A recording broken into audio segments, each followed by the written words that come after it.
DJ Suman Malangia।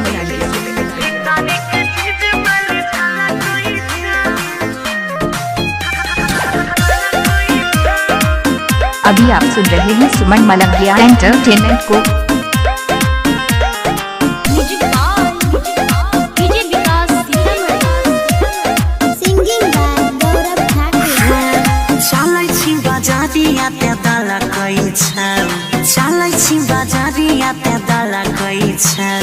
भीतरी के चीज मल झलक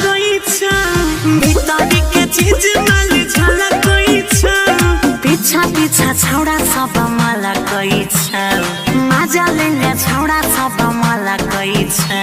भीतरी के चीज मल झलक भीतरी के चीज मल झलक DJ Suman Malangia mobile number 8882432308 है।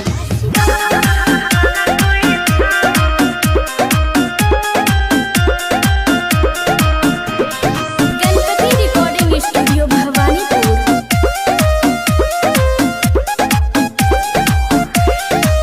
कमे झुमर गे भेलो के न बढ़ गे बोले के दै छ तोरा डाइट दिन भर रोजे रहे छै सोझे लेकिन काटे छी कहाँ नाइट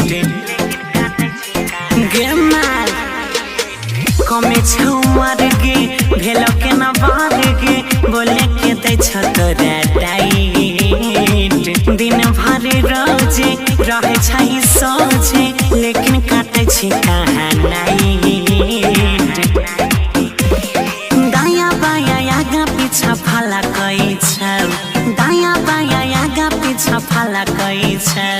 भीतरी के चीज मल झलक भीतरी के चीज मल झलक मजा ले छौड़ा सब मला भीतरी के चीज मल झलक भीतरी के चीज मल झलक DJ सुमन मलंगिया मधुबनी।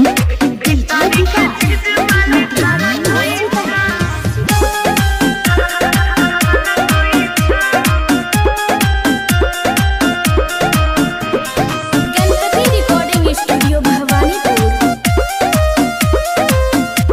DJ सुमन मलंगिया तोरे छौचर चलाबै छी खर्चा कता न छौड़ा के पटाई नया नया रोज गे लाई में तू डोज गे गंदा करै छी चटाई सुन तोरे छौचर चलाबै छी खर्चा कता न छौड़ा के पटाई नया नया रोज गे लाई में तू डोज गे गंदा करै छी चटाई अजय गौरव के खलकै सोनुआ मदन के खलकै भीतरी के चीज मल झलक भीतरी के चीज मल झलक मजा ले छौड़ा सब मला भीतरी के चीज मल झलक भीतरी के चीज मल झलक DJ Suman Malangiya Madhubani mobile number 8882432308।